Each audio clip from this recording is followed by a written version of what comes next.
1860 жылы Лондонның Блэквуд деген баспаханасында лақап фамилиясы Грэхэм деген шотландық ханым Кэтрин Лора Джонстон жебешілер мен дала және Скифия империялары немесе Ресейдің және Тартарияның 16 ғасырға дейінгі Nahız özekli kıpıyalar, öte kol jetimdi bavalar men, mümkindikti жіберме.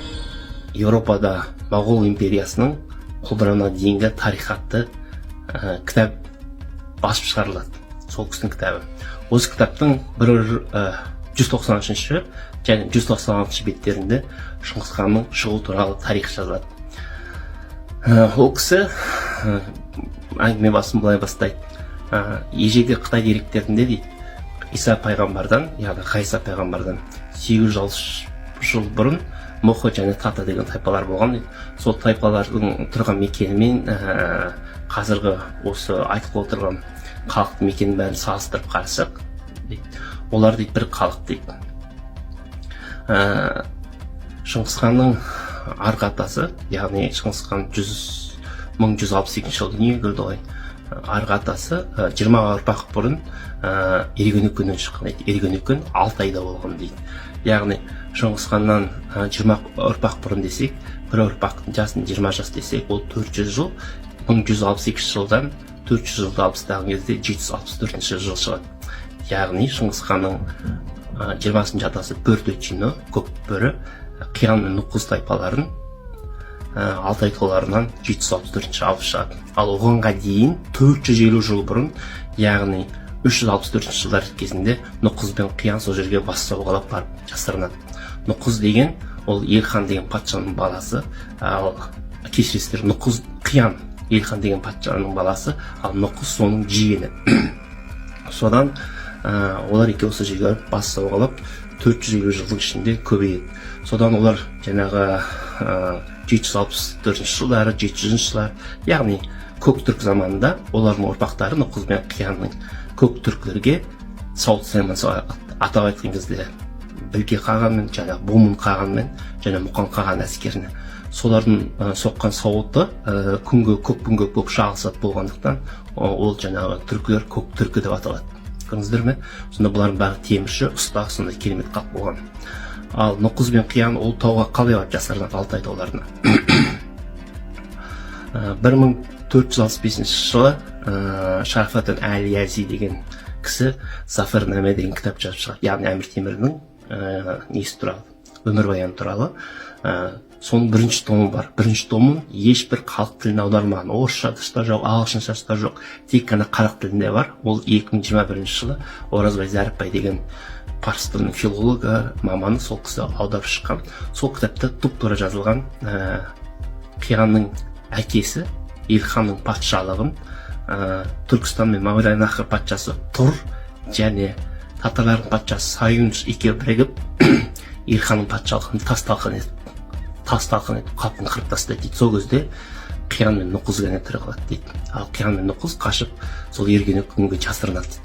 Сондықтан да бүкіл тарихшылардың барлығы соңғы 15 жылда сол Ергенекөнді іздеп жүрген. Ал Ергенекен ол біздің Алтай екен. Енді мынаны қараңыздар.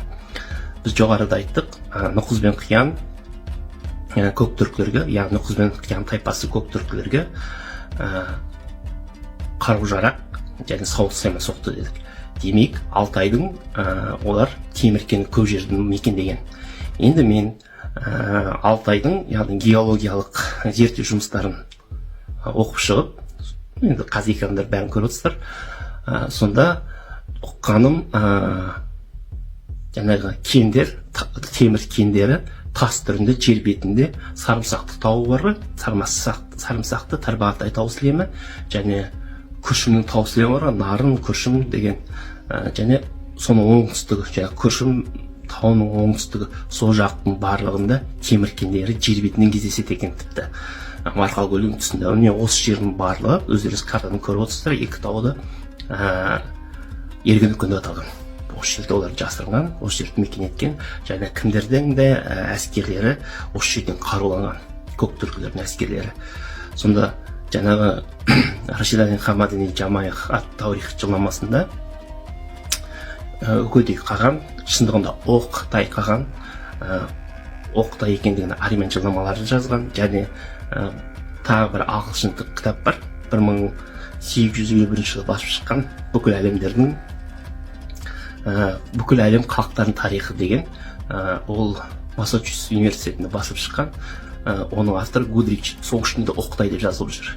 Жаңағы үгедейдің аты. Сол Оқтай қаған Наймандар жерінде әкесінің құрметіне Қарақұрым салғызды, яғни Шыңғыс ханның туған жеріне. Сонда Шыңғыс ханның туған жерде Шығыс Қазақстан облысы Алтай жерде болып табылады. Және Бұқтырма өзендерінің бойы, Самсақты тауының бойы, Қатонқарағай жақ, бір сөзбен айтқан кезде. Содан ең қызығы 764 жылы Бөрте-Чино, яғни Шыңғыс ханның 20-шы атасы Нұқыз бен Қиян тайпаларының таудан басталып шыққаннан кейін олар 9 мемлекеттен құрады. Бұлар оғыздар негізінде. 9 мемлекеттен құрады. Onlar ресейліктер дүниежүзіне ұйғыр мемлекет деп ұсынды. Әдейі. Өйткені тауып алу мүмкін ғой, шындығында кім екендерін, және Шыңғыс хандарын. Оларды кімдер? Қытайлар сол кезде шато түріктер дейді, пустынный түркі дейді. Содан бұлар Йорық қағанатын құрады, сосын Йорық қағанаты 70 жыл тұрып құлап қалады. Содан кейін 40 жылдан кейін бұлар 907 жылы Кидани мемлекет құрады. Ляо мемлекеті. Ал Ляо мемлекетін Қытай тілінен аударған кезде Темір империясы деп аударылады екен. Енді міне көрдіңіздер ме? Темір империясы деп неге аталған? Себебі біз басында айтып, бұлардың бәрі ұста болған. Барлықтарының атын қараңыздар, Теміршін, Темірлан, Мәңгі Темір, көрдіңіздер ме? Түгел теміршілер. Яғни ұсталар. Сол ұсталар айтқан кезде дәурен құрған ғой. 907 жылы құрған Кидани империясы 1125 жылы құлап қалады. Ол 8 ұлыстан тұрады, халыққа осыдан Найман ұлысы деп енеді. Кидани мемлекеті. Ал шындығында тарихтарда Қытай мемлекеті, Хатай мемлекеті деп айтылады. Қытай деп парсша, Қытай деп біз аударып алдық Китай деген сөзден. Ал негізінде Кидани.